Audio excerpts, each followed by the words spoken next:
والصلاة والسلام على سيد الأنبياء والمرسلين أما بعد فأعوذ بالله من الشيطان الرجيم بسم الله الرحمن الرحيم۔ ہم سیرت رسول عربی صلی اللہ تعالی علیہ وآلہ وسلم سن رہے تھے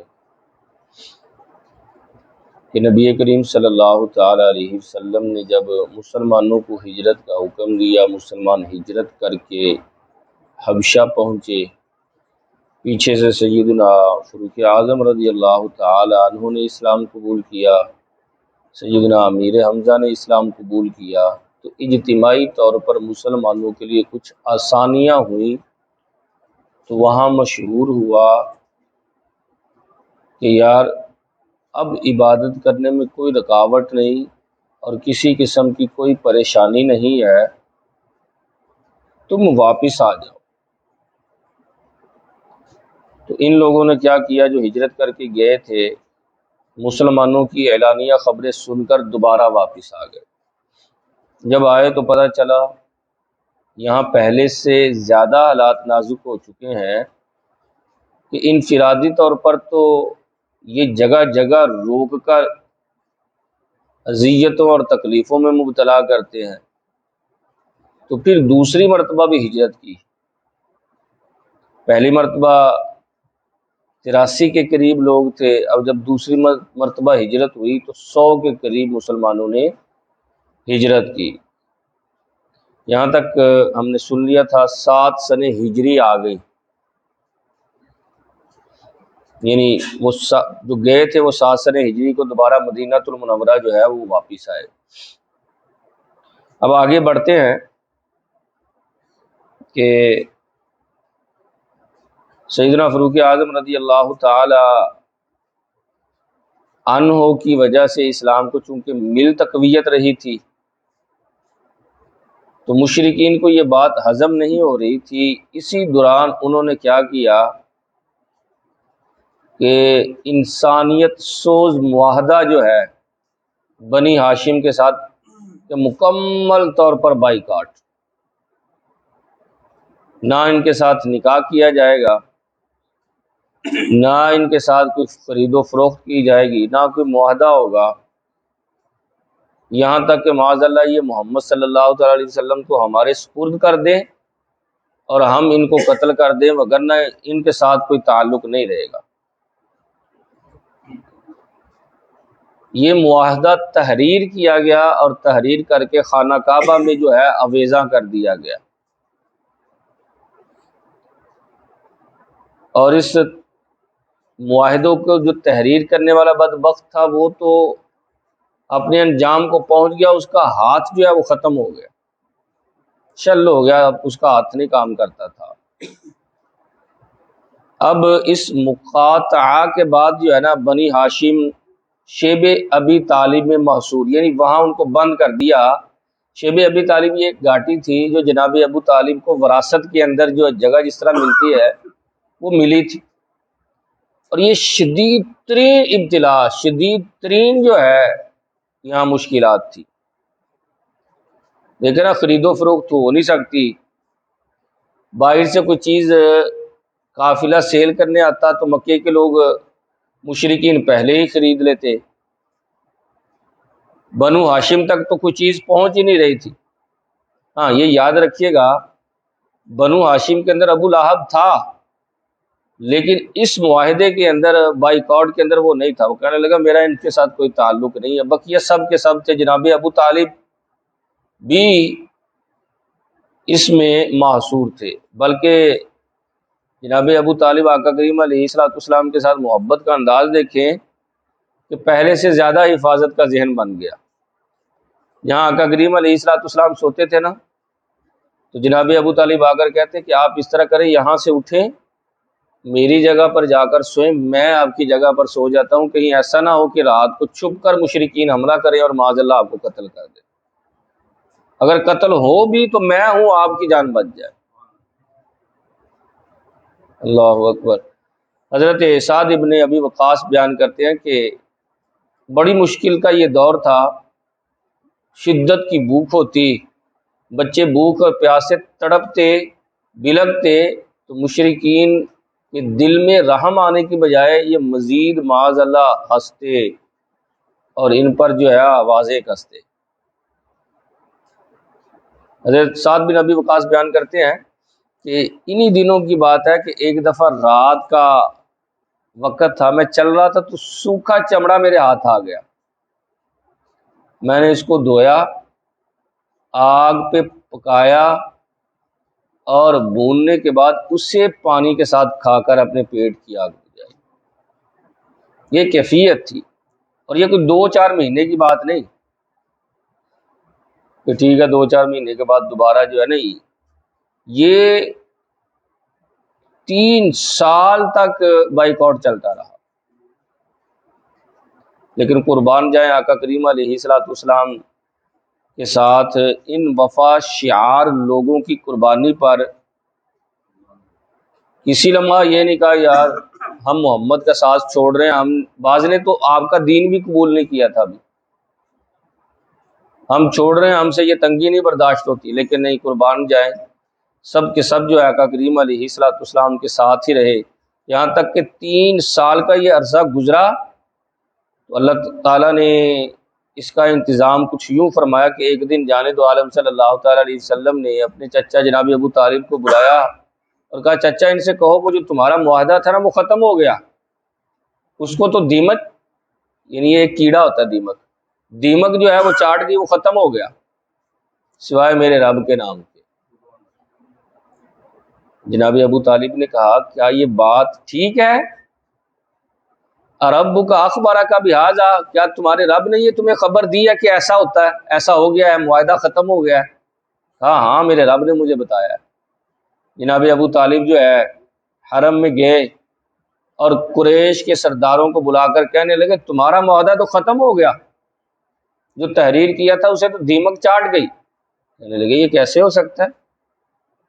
آپ نے فرمایا اگر یہ بات جھوٹی ہوئی تو میں اپنے بھتیجے کو تمہارے حوالے کر دوں گا، تمہارے سپرد کر دوں گا، اور اگر یہ بات سچی ہوئی تو پھر معاہدہ ختم ہے۔ کہا ٹھیک ہے، ہم نے بڑی حفاظت کی جگہ اسے رکھا ہے، خانہ کعبہ میں اویزہ کیا ہے، کوئی معمولی جگہ تو ہے ہی نہیں۔ کہا ٹھیک ہے، تو سب نے جو ہے خانہ کعبہ کو جو اندر کھول کر دیکھا تو سارے حیران پریشان کہ سوائے اللہ کے نام کے بقیہ سارے کا سارا معاہدہ ختم ہو چکا ہوا تھا۔ اب چاہیے تو یہی تھا کہ وہ فوراً جو ہے وہ ختم ہو جاتا، لیکن ابو جہل کے علاوہ بقیہ سب نے کہا ٹھیک ہے یار بات ان کی ٹھیک ہے، ہماری بات ہوئی ہے، یہ ظالم ابھی بھی ہٹ درمی کر رہا تھا، نہیں نہیں۔ لوگوں نے کہا کیسا تو بیوقوف شخص ہے، ہمارا ان کے ساتھ یہ جو ہے وہ معاہدہ ہوا تھا کہ اگر معاہدہ ختم ہو گیا ہوا تو یہ بائیکاٹ ختم۔ بہرحال یہ 3 سال کا عرصہ بڑا مشکل ترین عرصہ تھا، یہ ختم ہوا۔ آقا کریم علیہ الصلوۃ والسلام کے وقتی طور پر جو ہے دعوت تبلیغ میں کچھ کمی آئی، لیکن اب ہوا کیا پھر کہ آقا کریم علیہ الصلوۃ والسلام کا یہ کام جو ہے نا، یہ اس عرصے میں خبریں باہر جا چکی تھی کہ مکہ کے اندر ایک شخص نے نبوت کا دعویٰ کیا، ان کا بائیکاٹ کیا گیا ہے، اور ان کا جو کلام سنتا ہے انہی کا ہو جاتا ہے، ان کا دیوانہ ہو جاتا ہے، اور وہ اسلام قبول کر لیتا ہے۔ ان کی یہ تعلیمات ہیں، وہ اللہ وحدہ لا شریک کی عبادت کا حکم دیتے ہیں اور بتوں کو برا کہتے ہیں، اور کہتے ہیں کہ اللہ ہی رب ہے، اس کے علاوہ کوئی رب نہیں۔ اب یہ خبریں پہنچی تو لوگ اس نئے دین کو دیکھنے کے لیے کہ نیا دین ہے کیا، اب لوگ جو ہے وہ مکہ کی طرف آنا شروع ہو گئے۔ چنانچہ انہی دنوں قبیلہ دوس، یہ ایک قبیلہ تھا اور یہ بڑا معزز گھرانہ، بڑا مالدار متولد، اس قدر کہ اس کے نیچے 500 خاندان تھے، اتنا بڑا مطلب یہ سردار تھا۔ اس کا نام طفیل ابن عمر دوسی تھا۔ چونکہ تھا سردار تو سرداروں کے ساتھ آپ کو پتہ تعلقات ہوتے ہیں۔ مکہ المکرمہ آیا تو ابو جہل بھی سردار تھا، عتبہ اور شیبہ بھی یہ سردار تھے، ان کے ساتھ ملاقات ہوئی تو کہا خیر سے آئے ہو؟ کہا یار بڑی دیر ہو گئی تھی، میں نے کہا جا کر طواف کعبہ ہی کر لیتا ہوں، خانہ کعبہ کی زیارت کر لیتا ہوں، حرم کے اندر جا کر جو ہے کچھ دیر ٹھہر آتا ہوں۔ کہا بڑی اچھی بات ہے، لیکن سنو بات میری، یہاں ایک معاذ اللہ جادوگر ہے جس کا نام محمد صلی اللہ تعالی علیہ وسلم ہے، اس کی بات نہیں سننی، بقیہ جس کے پاس مرضی بیٹھو، وہ نیا دین لے آیا ہے۔ اچھا، کہتے ہیں مجھے طفیل ابن عمر دوسی کہتے ہیں مجھے ان لوگوں نے اتنا بدظن کر دیا کہ میں حرم کے اندر جب جانے لگا تو میں نے اپنے کانوں میں روئی ٹھونس لی کہ کہیں بے توجہی کے عالم میں بھی محمد صلی اللہ تعالی علیہ وسلم کی آواز میرے کانوں میں نہ پڑ جائے۔ کہتے ہیں عجیب اتفاق، میں جس وقت خانہ کعبہ میں حرم کے اندر یعنی داخل ہوا تو شاید قسمت نے پاسا پلٹنا تھا، میرا مقدر جو ہے میرا نصیب جاگنا تھا، میں داخل ہوا تو سامنے ایک بڑا حسین و جمیل نوجوان کھڑا ہو کر ایک انداز سے عبادت کر رہا ہے، کبھی رکوع کبھی سجدہ۔ کہتے ہیں میں نے اس سے پہلے تو یہ عبادت دیکھی نہیں تھی، میں بڑا حیران کہ یہ نوجوان کیا کر رہا ہے، بتوں کو تو صرف لوگ سجدہ ہی کرتے ہیں، یہ رکوع بھی کرتے ہیں، کھڑے ہو کر ہاتھ بھی باندھتے ہیں۔ بہرحال میں قریب بیٹھا تو اللہ اکبر، مجھے نا ان کے نماز پڑھنے کی ہلکی ہلکی سی بن بناہٹ سی کانوں میں آئی، پوری آواز تو نہیں آ رہی تھی لیکن جو تھوڑی آئی نا بڑا مزہ آیا۔ میں نے اپنے آپ سے کہا یار طفیل تو سردار ہے، اپنے قبیلے کا سردار، اور وہاں حاکمانہ فیصلے کرنا تیرا کام، لوگوں کو سمجھانا، تو بیوقوف تھوڑی ہے، دیکھ ہوتا کیا ہے۔ کہتے میں نے روئی نکالی، آقا کریم علیہ الصلوۃ والسلام نماز کے لیے جب کھڑے ہو کر تلاوت شروع کی، اللہ اکبر، میرا دل کرے کہ یہ پڑھتے جائیں اور میں سنتا جاؤں۔ رکوع ہوا نا تو مجھے پتہ نہیں کیا ہو گیا، سجدہ کیا تو میرا دل کرے بس کھڑے ہو جائیں اور فوراً تلاوت شروع کر لیں، باقیہ کوئی رکوع نہ کرے، سجود نہ کرے، کچھ بھی نہ کرے۔ کہتے ہیں اللہ اللہ کر کے جب 2 رکعتیں ختم ہوئی، آقا کریم علیہ الصلوۃ والسلام نے نماز پڑھی تو نماز پڑھنے کے بعد گھر کی طرف چل پڑے، تو میں بھی سر اٹھا کر نہ پیچھے آقا کریم علیہ الصلوۃ والسلام کے چل پڑا۔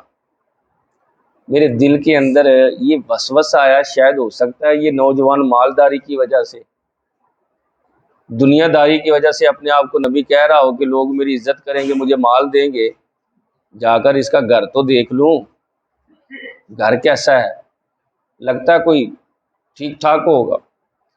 کہتے میں گیا، جا کر دروازہ کھٹکھٹایا، نبی کریم صلی اللہ تعالی علیہ وسلم نے دروازہ کھولا اور مجھے اپنے مہمان خانے میں گھر میں بٹھایا، تو میں آپ کی سادگی دیکھ کر مزید قربان ہو گیا۔ کہتے ہیں ایک چٹائی اور چند برتن، اس کے علاوہ گھر میں کچھ نہیں تھا۔ میں نے عرض کی یا رسول اللہ صلی اللہ تعالی علیہ وسلم، مجھے آپ کی قوم نے آپ سے بڑا بدظن کر دیا، آپ مجھے بتائیں گے کہ آپ کا دین کیا کہتا ہے؟ اللہ کے سورہ محبوب علیہ الصلوۃ والسلام نے بتایا کہ ہم اللہ وحدہ لا شریک کو مانتے ہیں، اس کے علاوہ کسی کی عبادت کا نہیں کہتے، یہ بت ہمارے ہی ہاتھوں کے تراشے ہیں، یہ بت خدا نہیں ہے، بیٹیوں کو زندہ درگور نہیں کرنا، جھوٹ نہیں بولنا، زنا کے قریب نہیں جانا، بے حیائی کے کاموں سے رک کر بلائی والے کام کرنے ہیں۔ کہتے ہیں آج پہلی مرتبہ میں یہ چیزیں سن رہا تھا، کیونکہ وہ ماحول، جس ماحول میں انہوں نے آنکھ کھولی تھی، اس سے پہلے تو جاہلیت کا زمانہ تھا۔ کہتے ہیں سن کر میری آنکھوں میں آنسو آ گئے، اور ابھی آقا کریم علیہ الصلوۃ والسلام جو ہے وہ بات تعلیم ارشاد فرما رہے تھے، میں نے عرض کی سونے ذرا ٹھہر نہیں جاتے؟ سرکار نے فرمایا سن تو لیجئے۔ کہا نہیں، بات بعد میں سننی ہے، پہلے مجھے اپنے غلاموں میں شامل فرما لیجیے۔ نعرہ تکبیر، اللہ نعرہ رسالت، یا رسول اللہ، سرکار کی آمد، مرحبا منٹھار کی آمد، مرحبا محبوب کی آمد، مرحبا، محمد ہمارے بڑی شان۔ کہتے ہیں اسلام قبول کیا تو میں نے عرض کیا رسول اللہ میں قبیلے کا سردار ہوں، میں قبیلے میں دعوت دوں گا تو سارے لوگ اسلام قبول کر لیں گے، تو آپ میرے لیے کوئی نشانی بنا دیں۔ نبی کریم صلی اللہ تعالیٰ علیہ وسلم نے ان کی پیشانی پر ہاتھ پھیرا تو پیشانی جو ہے وہ چمکنے لگ گئی۔ کہا ٹھیک ہے، میں یا رسول اللہ قبیلے کی طرف جا رہا ہوں۔ جب قبیلے کے قریب پہنچے تو دل کے اندر خیال آیا یار کہیں یہ لوگ یہی نہ سمجھ لیں کہ میری شکل تبدیل ہو گئی ہے۔ اللہ کے حضور دعا مانگی، مولا یہ نشانی میرے ہاتھ میں ظاہر کر دے، یہ چمک دمک جو ہے نا، تو دعا مانگی تو وہ چمک جو ہے نا ان کے ہاتھ میں آ گئی۔ اب ذہن تو یہ تھا کہ سارے لوگ اسلام قبول کر لیں گے، آ کر دعوت دی تو لوگ کہنے لگے یہ کیسے ہو سکتا ہے کہ ہم اپنا آباؤ و اجداد کا دین چھوڑ دیں، سوائے چند لوگوں کے کسی نے اسلام نہ قبول کیا۔ بارگاہ رسالت میں دوبارہ حاضر ہوئے، عرض کیا رسول اللہ صلی اللہ علیہ وسلم لوگ تو میری بات ہی نہیں مان رہے۔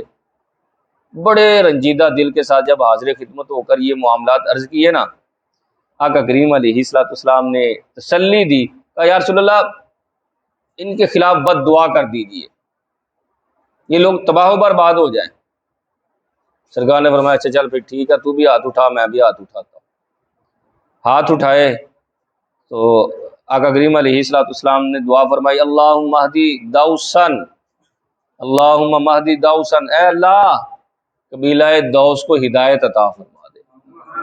قربان جاؤں رحمت اللہ عالمین کی دعا پر عرض کی حضور میں نے تو بد دعا کا کہا تھا، سرکار نے فرمایا اللہ نے مجھے رحمت اللہ عالمین بنا کر بھیجا ہے، دعا فرما دی۔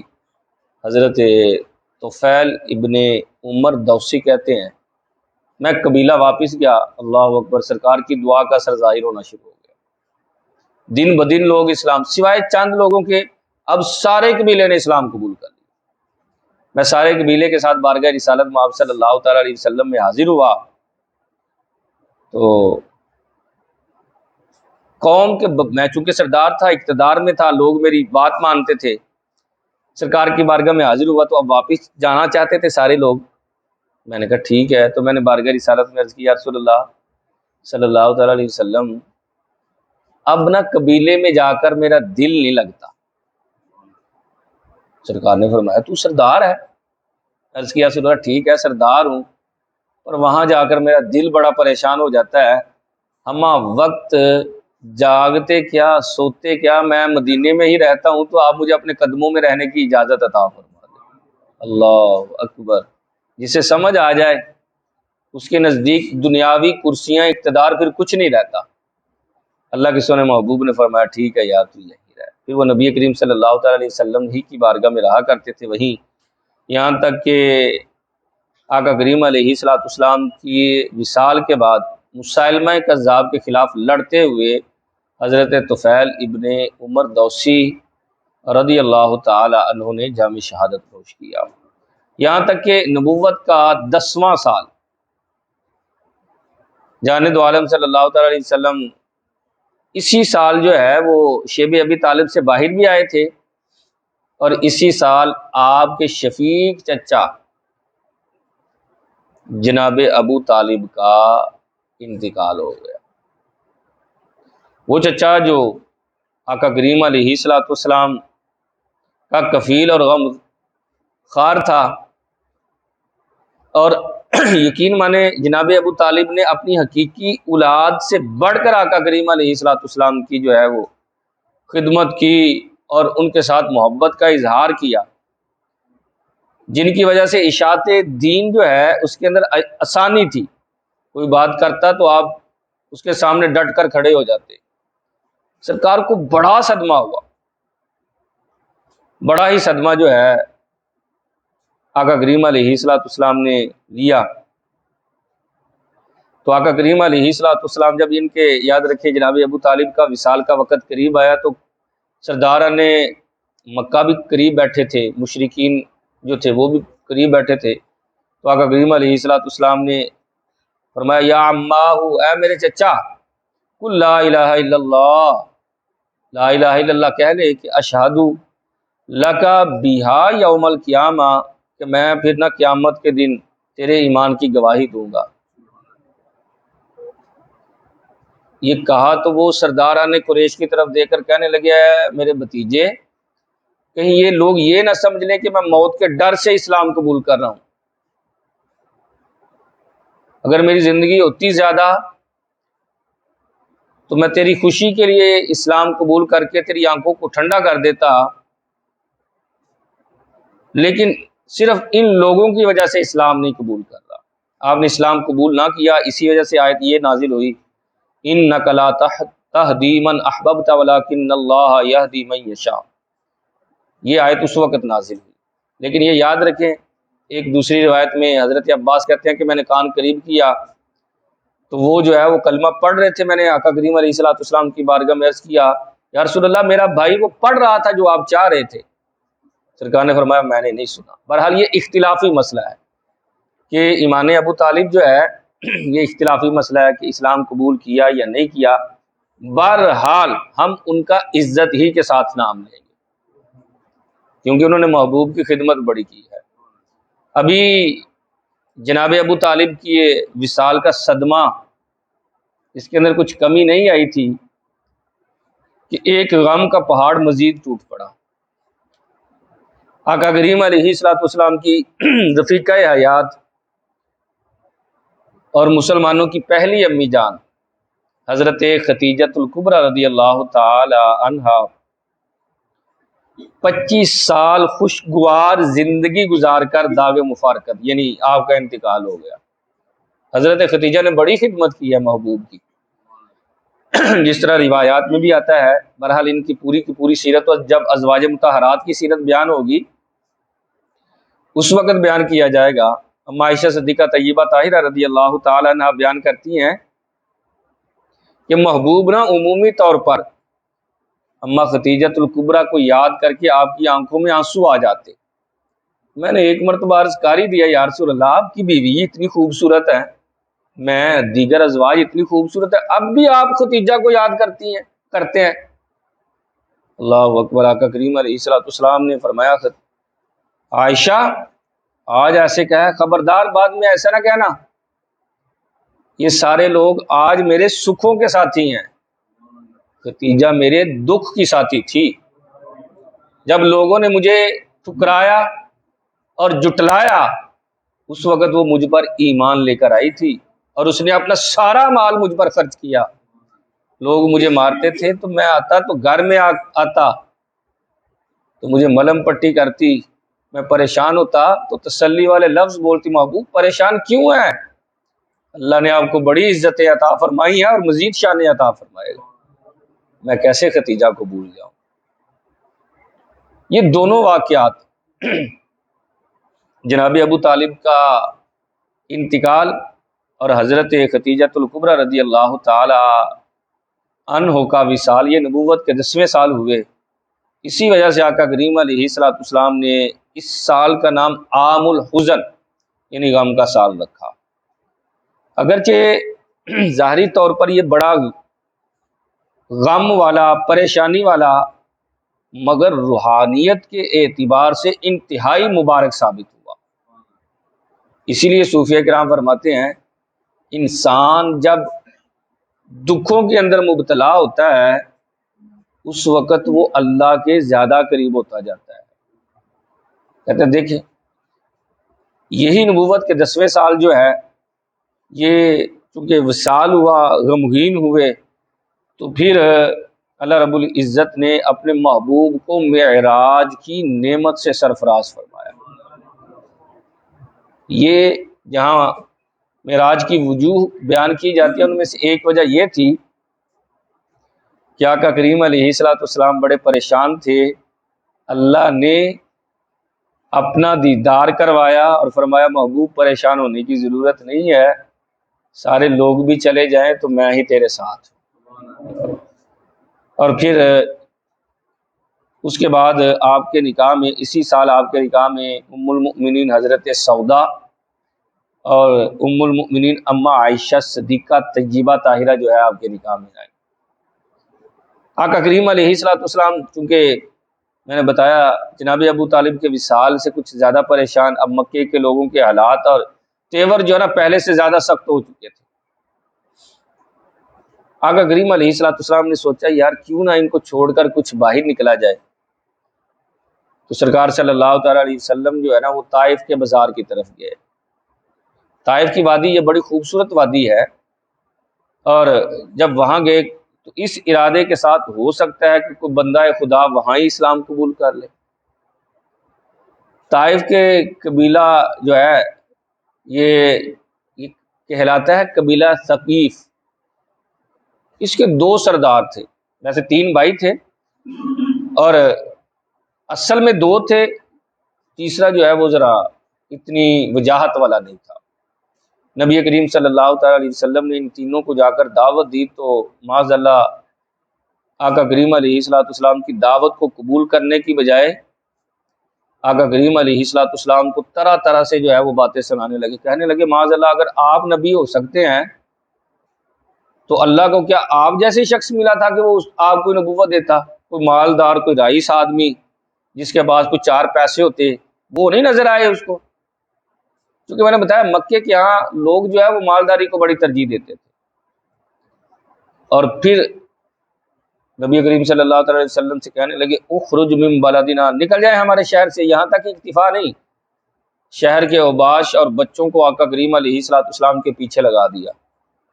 اور اس وقت آقا کریم علیہ الصلوۃ والسلام کے متنبہ منہ بولے بیٹے جو حضرت زید بن حارثہ وہ بھی ساتھ تھے، وہ بیان کرتے ہیں کہ انہوں نے 2 لائنیں بنا لی۔ آقا کریم علیہ الصلوۃ والسلام جس راستے سے گزرے تھے اس راستے کے کناروں پر سائڈوں پر 2 لائنیں بنا لی، اور دونوں طرف سے جو ہے وہ سنگ ریزی یعنی پتھر مارنا شروع کر دیا اور گالیاں دینا شروع کر دیا۔ اللہ اکبر، ریشم سے نرم جس کا زیادہ جسم ہو۔ آقا کریم علیہ الصلوۃ والسلام پر جب انہوں نے سنگ ریزی اور پتھر مارنے شروع کیے، حضرت زید بن حارثہ کہتے ہیں میں کتنا بھی روکتا، میں اکیلا تھا، میں بھی زخمی ہوا۔ اور ان کی سخت دلی کا یہ عالم تھا کہ زخموں کی وجہ سے سرکار سے چلا نہیں جا رہا تھا، کیونکہ خون نکل کر جوتی جو ہے وہ بھر گئی۔ تو آقا کریم علیہ الصلوۃ والسلام بیٹھ گئے۔ ہونا تو یہ چاہیے تھا یار اب بھی تو چھوڑ دو، کتنی تکلیف تم نے دے لی ہے، لیکن اٹھا کر دوبارہ آقا کریم علیہ الصلوۃ والسلام کو جو ہے وہ پتھر مارنا شروع کر دیا۔ محبوب نے بڑی محنت سے جو ہے وہ دین کا کام کیا ہے۔ اچانک سامنے انگوروں کا ایک باغ نظر آیا تو حضرت زید بن حارثہ کہتے ہیں کہ میں نے سرکار کو پکڑا اور وہاں جا کر چھپ گئے، پناہ گزیر ہو گئے۔ وہ لوگ واپس چلے گئے، اور عجیب اتفاق وہ جو باغ تھا وہ معمولی لوگوں کا نہیں، وہ عتبہ اور شیبہ جو آقا کریم علیہ الصلوۃ والسلام کے ان سے بھی زیادہ دشمن تھے۔ لیکن پتہ نہیں آج کیا ان کے دل میں بات آئی، آقا کریم علیہ الصلوۃ والسلام کی یہ کیفیت اور حالت کو دیکھ کر نہ اپنے غلام عداد سے کہنے لگے یار یہ انگوروں کا خوشہ لے کر نہ جاؤ، وہ جو زخمی بندہ ہے اس کو کھلا دو۔ اللہ اکبر۔ وہ آئے اور سرکار کی بارگاہ میں انگوروں کا خوشہ پیش کیا تو نبی کریم صلی اللہ تعالی علیہ وسلم نے اپنی امت کی شکایت اللہ کے حضور پیش نہیں کی کہ یا اللہ یہ مجھے انہوں نے دکھ دیے ہیں، تو ان کے سکھوں کو تباہ و برباد کر کے، بلکہ حضرت جبرائیل امین علیہ الصلوۃ والسلام بارگاہ خدمت میں حاضر ہوئے اور عرض کرنے لگے یا رسول اللہ آپ کے اشارے کی صرف ضرورت ہے، آپ کہہ دیں کہ ان لوگوں کو ختم کرنا ہے، یہ پہاڑوں کا فرشتہ ہے، اس نے پہاڑوں کو ملا دینا ہے، تو ان کا کچمبر نکل جانا، ان کا رہنا ککھ نہیں۔ نبی کریم صلی اللہ تعالی علیہ وسلم نے فرمایا نہیں یار، میں ان کے لیے بد دعا نہیں کرنے والا، میں ان کے لیے بھی دعا کرنے والا ہوں۔ آج یہ نہیں تو ہو سکتا ہے کل اللہ ان کی پشتوں سے کسی ایسے فرد کو پیدا کر دے جو مجھ پر اسلام یعنی اسلام قبول کر لے۔ کیا انداز ہے محبوب کا۔ ہمارے ہاں تو تبلیغ کا کام ہے ہی بڑا آسان نا، ہم تو جائیں تو جناب آگے سے ویلکم کیا جاتا ہے، پھول پیش کیے جاتے ہیں، مسلمان خوش ہوتے ہیں، جی ٹھیک ہے آپ نماز کی دعوت دے رہے ہیں، لیکن قربان جاؤں مدینے والے نے اس ماحول میں کام کیا جب پتھر ہیں، لوگ آگے سے جو ہے وہ تان و تشنیع کرتے ہیں، اور جب جبرائیل امین علیہ السلام نے یہ جواب سنا نا کہ آپ ان کے لیے بھی دعا کر رہے ہیں، تو ساتھ ہی یہ کہا انتا کما سماک اللہ رؤوف الرحیم، اللہ نے جو آپ کا نام رکھا ہے نا رؤوف اور رحیم، واقعی بڑا کمال درجے کا، آپ اسم و مسمى ہے، جیسا نام ہے ویسی ذات بھی ہے آپ کی، کمال ہے یار۔ جب وہ انگوروں کا خوشہ لے کر غلام، اس غلام کا نام تھا عداس، لے کر بارگاہ رسالت میں حاضر ہوئے، تو آقا کریم علیہ السلام نے حسب معمول بسم اللہ الرحمن الرحیم پڑھ کر نا انگور کا خوشہ لیا، تو عداس کہنے لگا آپ کہاں کے رہنے والے ہیں؟ سرکار نے فرمایا یہ مکہ کے رہنے والا ہوں میں یار۔ کہا یہاں کے لوگ تو ایسا کچھ نہیں پڑھتے، مطلب وہ تو بسم اللہ والا کوئی بات ہی نہیں ہے یہاں، تو آپ بسم اللہ پڑھ رہے ہیں۔ آقا کریم علیہ السلام نے پوچھا تمہارا تعلق کس مذہب سے ہے؟ چونکہ مکے کے لوگ مشرک تھے عمومی طور پر، تو کہنے لگا جی میں عیسائی مذہب سے میرا تعلق ہے۔ کہا کس جگہ سے رہنے والے ہو؟ کہنے لگا جی میں نینوا۔ آقا کریم علیہ السلام نے فرمایا اچھا تم مرد صالح حضرت یونس علیہ السلام کے گاؤں کے رہنے والے ہو۔ حضرت یونس کا نام سنا تو کہنے لگا آپ کیسے جانتے ہیں حضرت یونس کو؟ جب میں اپنے گاؤں نینوا سے نکلا تھا وہاں شرک اتنا عام ہو گیا تھا، سوائے چند بندوں کے 10 سے 15 لوگ تھے، اس کے علاوہ تو سارا قبیلہ بھی حضرت یونس کا نام بھول چکا تھا، وہ سارے مشرک ہو چکے تھے، آپ کیسے جانتے ہیں؟ اللہ کے رسول صلی اللہ تعالی علیہ وسلم نے فرمایا میں نبی ہوں، وہ بھی نبی تھے، اس اعتبار سے وہ میرے بھائی ہوئے، اللہ نے مجھے اپنے بھائی کی خبر خود عطا فرمائی ہوئی۔ اتنا سننا تھا آپ کے پاؤں میں گرا، کہنے لگا اجازت ہو تو میں آپ کے پاؤں نہ چوم لوں؟ سرکار نے فرمایا ٹھیک ہے۔ آقا کریم علیہ السلام کے پاؤں کو چوما اور پھر کہنے لگا اشہد ان لا الہ الا اللہ و اشہد ان محمد رسول اللہ، میں گواہی دیتا ہوں کہ اللہ کے علاوہ کوئی معبود نہیں اور آپ اللہ کے سچے رسول۔ عداس کی یہ قویت دے کر عتبہ اور شیبہ میں نے پہلے ہی بتایا وہ تو سرکار کے مخالف ابو جہل اینڈ کمپنی کے ممبر تھے، غلام سے کہنے لگے تجھے کیا ہو گیا، تیری مت ماری گئی ہے؟ جن کی اپنی قوم جو ہے انہیں جٹلا رہی ہے اور تو ان کے ہاتھ پاؤں چوم رہا ہے، خیال رکھنا کہیں گمراہ نہ ہو جانا، تیرا دین تجھ سے چھوٹ نہ جائے۔ تو کہنے لگا خیال کیا رکھنا ہے، دین چھوٹتا ہے تو میرا آبائی دین چھوٹ جائے، اب محمد کی غلامی نہیں چھوٹنے والی۔ کہا تو بھی بے دین ہو گیا؟ کہا بے دین نہیں، اب اصل میں دیندار ہوا ہوں، کیونکہ مجھے بتایا گیا تھا کہ ایک نبی جو ہے وہ تشریف لانے والے ہیں جو سب سے زیادہ شرف اور بزرگی والے ہیں، میں نے تو ان کا جو ہے کلام سنا، اور کلام کے اندر اتنی لذت اور کمال درجے کا ان کا گفتگو کرنے کا انداز، جس طرح پہلے بھی آقا کریم علیہ السلام کی فصاحت اور بلاغت کے حوالے سے عرض کیا گیا، تو اس طرح آقا کریم علیہ السلام کے وہاں جو ہے وہ حضرت عداس نے اسلام قبول کیا۔ تو اب موسم حج نہ قریب آ رہا تھا، آقا کریم علیہ السلام نے سوچا کیوں نہ اس کی تیاری کی جائے، اور لوگوں کو جو ہے باقاعدہ طور پر، چونکہ بڑے سارے لوگ آنے تھے حج کے موسم میں، خصوصی توجہ یہاں دی جائے۔ آقا کریم علیہ السلام نے اس سلسلے میں جو ہے وہ کام شروع کیا، تو ہو سکتا تھا کچھ زیادہ کامیابی حاصل ہو جاتی، لیکن ابو لہب نا یہ سرکار کے ساتھ ساتھ ہی رہا، اور جہاں سرکار جاتے یہ کہتا ہے یہ وہ ہے کہ جسے اس کی قوم نے جٹلایا ہے، اور یہ تمہارے بتوں کو دیوتاؤں کو برا کہتا ہے، اس کی باتوں میں نہ آنا، اسلام قبول نہ کرنا۔ ظاہر ہے جب ابتدائی گفتگو کسی کے ذہن میں ایسی ڈال دی جائے نا تو پھر ذرا مشکل ہو جاتا ہے، اور لیکن آقا کریم علیہ السلام پر قربان جائیں، آپ نے ہمت نہیں ہاری، آپ پھر بھی مسلسل حاجیوں سے ملتے رہے، دعوت دیتے رہے۔ کئی لوگوں کے ذہن میں آیا کہ یہ آپ سچے ہیں، لیکن قوم کی وجہ سے اسلام نہیں قبول کیا۔ ان میں سے ایک میسرہ تھے، وہ بارگاہ رسالت میں حاضر ہو کر عرض کرنے لگے مجھے پتہ ہے آپ کی گفتگو سچی ہے، لیکن میری قوم نہیں مان رہی، اور قوم نہیں ماننے گی، میں اسلام قبول کر لوں گا تو میرے لیے جینا ذرا مشکل ہو جائے گا۔ بہرحال یہ میسرہ جو ہے نا، انہوں نے بعد میں آ کر اسلام قبول کر لیا تھا۔ کئی لوگ وہ آئے جو لالچی تھے، کہنے لگے اگر ہم اسلام قبول کر لیں تو نبوت کے بعد یعنی آپ کے بعد یہ بادشاہی ہمیں مل جائے گی۔ سرکار نے فرمایا یہ بادشاہی تو سدا میرے رب کے لیے ہے، کہ تمہارے لیے نہیں ہے، تم نے اسلام قبول کرنا یا نہیں کرنا یہ تمہاری مرضی۔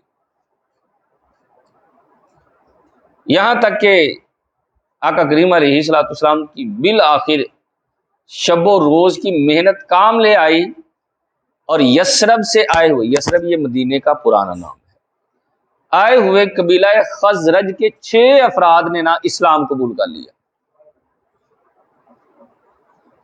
اور یہ وہ قبیلہ ہے جو آقا کریم علیہ الصلوۃ والسلام کے ایک فرمان پر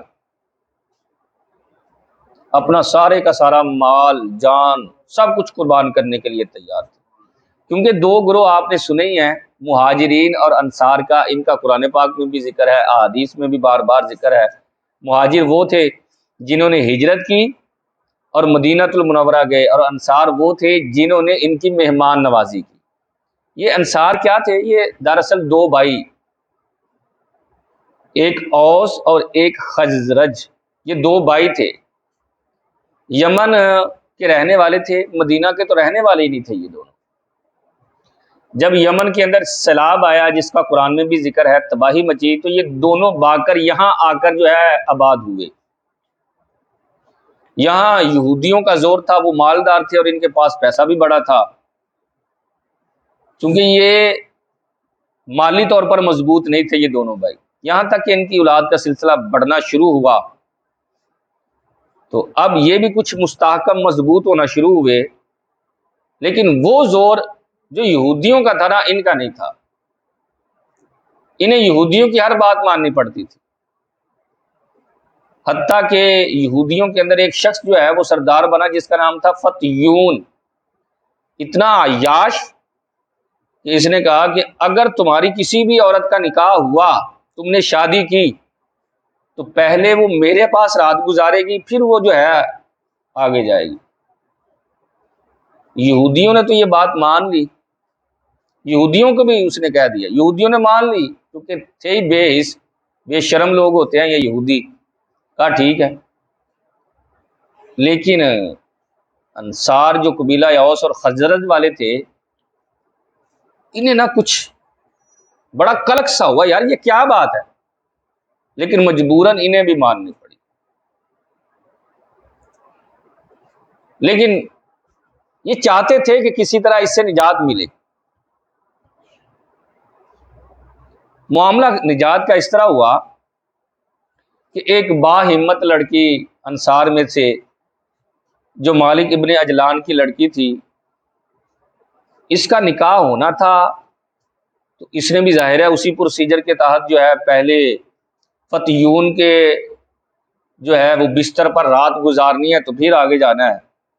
اس نے کیا کیا کہ کپڑے برہنہ ہو کر نہ کپڑے اتار کر اپنے بھائیوں کے سامنے آ کر کھڑی ہو گئی۔ بھائیوں نے ڈانٹا، کہا بے شرم، شرم نہیں آتی تجھے؟ اس نے کہا آج تمہیں میرا جسم دیکھ کر شرم آ رہی ہے، تو کل میرے ساتھ جو ہونا ہے وہ اس وقت نہیں تمہیں شرم آنی۔ سمجھ آ گئی اس کو، اس نے کہا اچھا ٹھیک ہے، جوش آیا، غیرت جاگ اٹھی۔ تو مالک کا ایک بیٹا نا، اس نے عورتوں والا روپ دھارا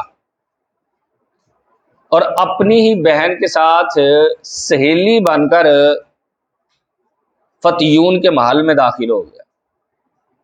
جب رات ہوئی تو اس نے چپکے سے اس کے اوپر حملہ کیا اور اس کا کام تمام کر کے یہ شام کی طرف چلا گیا۔ ملک شام جب بھاگ کر گیا تو وہاں جو جس کی حکومت تھی اس کا نام ابو جبلہ تھا، ابو جبلہ کو جا کر ساری کارستانی بتائی کہ یار وہاں یہ ہو رہا ہے. کہا اچھا. وہ لشکر لے کر آیا اور یہودیوں کے ساتھ اس نے ڈٹ کر مقابلہ کیا، یہاں تک کہ یہودیت کا زور ٹوٹا. اوس اور خزرج جو ہے، یہ جو دو قبیلے انصار کے تھے، پھر انہیں جو ہے عروج ملنا شروع ہوا اور ان کا جو ہے وہ خاتمہ ہوا. اب چونکہ جنگ کے خاتمے کے بعد میں نے بتایا کہ یہ ان میں سے 6 افراد نے تو پہلے اسلام قبول کیا تھا، انہوں نے بھی دعوت دی کہ یار اسلام قبول کرو. تو ان کی دعوت سے بھی کچھ لوگ نا اسلام قبول کر چکے تھے. یہاں تک کہ دوسرا سال آیا تو جانب دو عالم صلی اللہ تعالی علیہ وسلم کی بارگاہ میں دوبارہ یہ لوگ حاضر ہوئے کہ ہم جو ہے حج کے لیے گئے. تو اس وقت تقریباً 72 لوگ جو ہے انہوں نے اسلام قبول کیا. آقا کریم علیہ الصلوۃ والسلام کا ارادہ تھا کہ میں وہاں چلا جاؤں. تو انہوں نے عرض کیا یا رسول اللہ، ہماری نا یہ ایک جنگ تھی، جنگ بیعاص، اس میں ہماری انفرادی قوت نا کمزور پڑ گئی ہے، ہم صحیح معنوں میں ابھی آپ کی حفاظت نہیں کر سکتے، ابھی تھوڑی دیر کے لیے ہمیں اجازت نہیں عطا فرما دیتے کہ ہم کچھ خاص انتظامات کر لیں. نبی کریم صلی اللہ تعالیٰ علیہ وسلم نے ان کی رائے کو پسند کیا، وہ گھر لوٹے اور مزید جو ہے وہ تبلیغ کا سلسلہ شروع ہوا. اور پھر جب یہ افراد پہلے 6 تھے، 12، 72 ہوئے، تو پھر ان کی تعداد میں مضبوطی آئی. تو انہوں نے آ کر عرض کی کہ یا رسول اللہ صلی اللہ تعالیٰ علیہ وسلم، ہمارے پاس چونکہ ہم سارے نو مسلم ہیں، دین کے بارے میں آگاہی نہیں، آپ کوئی مبلغ ہمارے ہاں بھیج دے. تو آقا کریم علیہ الصلوۃ والسلام نے حضرت مصعب ابن عمیر کو فرمایا جاؤ تم. یہ وہ صحابی ہیں، سرکار فرماتے ہیں اس سے زیادہ خوبصورت بال اور خوبصورت چہرہ اور خوش لباس میں نے کوئی نہیں دیکھا. یہ اپنی ماں کے اکلوتے اکیلے بیٹے، جب اسلام قبول کیا تو ماں باپ نے گھر سے ہی نکال دیا. پھر ٹاٹ کا لباس پہنا کرتے تھے، جب حاضر خدمت ہوتے تو آقا کریم علیہ الصلوۃ والسلام کی آنکھوں میں آنسو آ جاتے. فرماتے مصعب تمہاری وہ زندگی اور یہ زندگی.